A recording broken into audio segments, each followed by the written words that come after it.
dared to stare, unveiling the shadows of fear on fear files.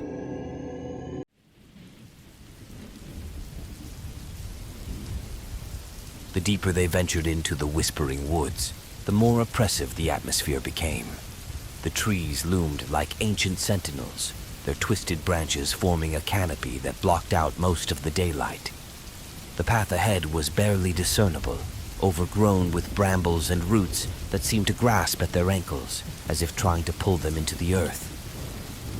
Alex led the way, clutching his flashlight like a talisman.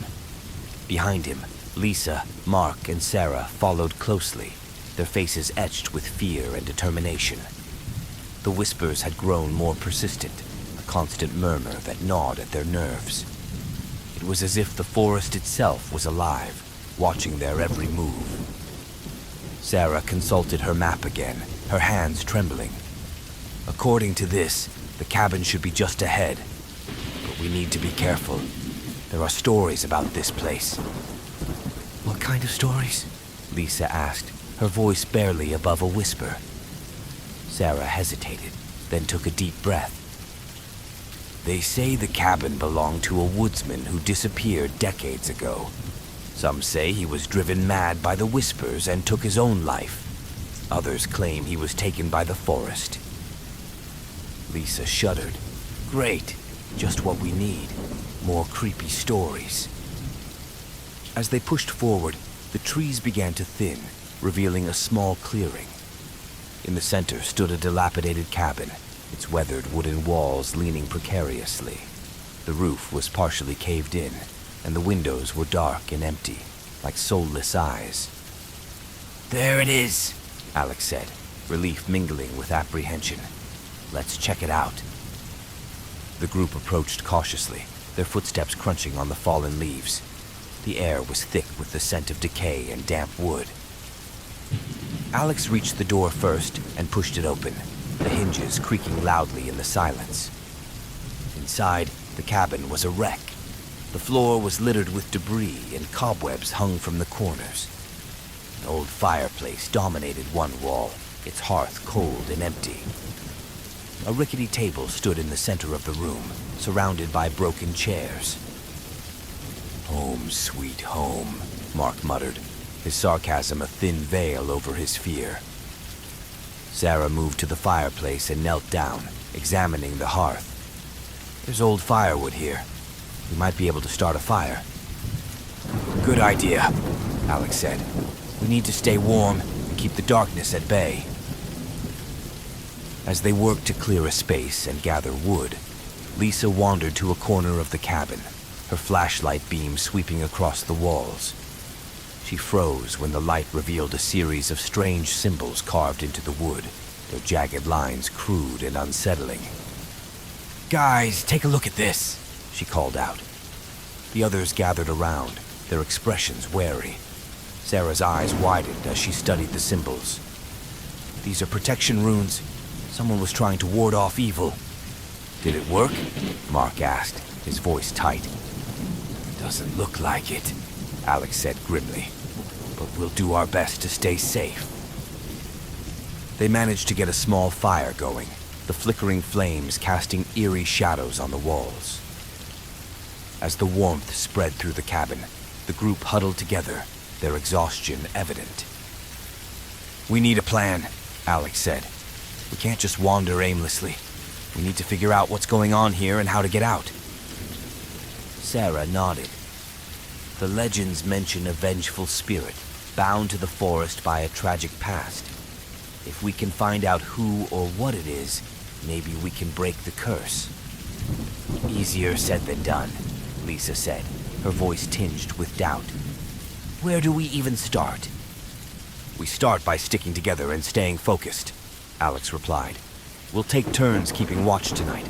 The rest of you should try to get some sleep. As the fire crackled and the shadows danced, the group settled into an uneasy rest. Alex took the first watch, his eyes scanning the darkness beyond the cabin walls. The whispers had quieted, but he knew they were still there, lurking just out of sight. Hours passed, and the forest remained eerily silent. Alex's mind raced with thoughts of the woodsmen, the protection runes, and the shadowy figures they had glimpsed.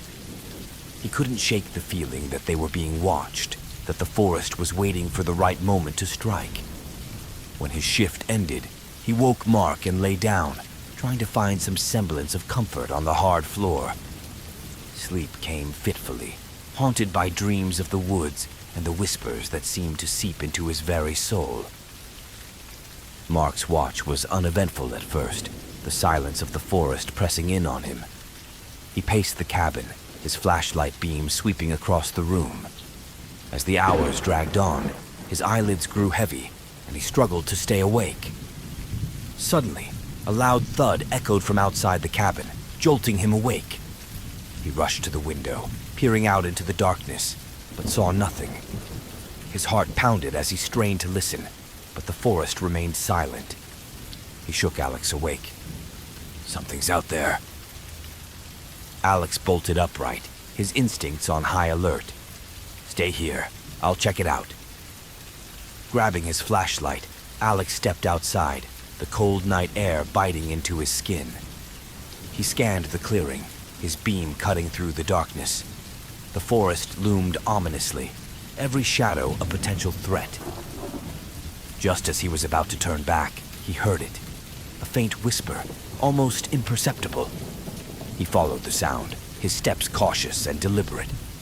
The whispers grew louder, guiding him deeper into the woods until he reached a small, overgrown grave. A crude wooden cross marked the spot, and Alex's flashlight illuminated a name carved into the wood. Jacob Fisher. He felt a chill run down his spine. Jacob Fisher, the woodsman from the legends. This was his grave. Alex knelt down, his mind racing. Could this be the key to breaking the curse? Before he could think further, a sudden gust of wind extinguished his flashlight, plunging him into darkness. The whispers surged around him, a chorus of voices that seemed to seep into his very being. Panicking, Alex fumbled with the flashlight, finally managing to turn it back on. But as the beam cut through the darkness, he saw something that made his blood run cold. A shadowy figure standing just beyond the grave, its eyes glowing with an eerie light. Alex stumbled back, his heart hammering in his chest. The figure remained motionless, its presence a terrifying reminder of the forest's dark power. He turned and fled, the whispers chasing him through the trees until he burst back into the clearing, gasping for breath. Inside the cabin, the others were already awake, their faces pale with fear. "What happened?" Lisa asked, her voice trembling. Alex slammed the door shut, his hands shaking. "I found the grave, Jacob Fisher's grave, and something was there." Sarah's eyes widened. "The woodsman, he's real." "We need to leave," Mark said, panic rising in his voice. "We need to get out of here." "No," Alex said, his voice firm despite his fear. "We need to figure this out. We need to find out what happened to Jacob Fisher and how to put his spirit to rest.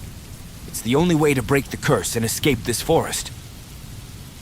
As the group huddled together, the whispers resumed their haunting chorus, a reminder of the danger that lurked just beyond the cabin walls. They knew their journey was far from over, and the true horror of the Whispering Woods was only beginning to reveal itself.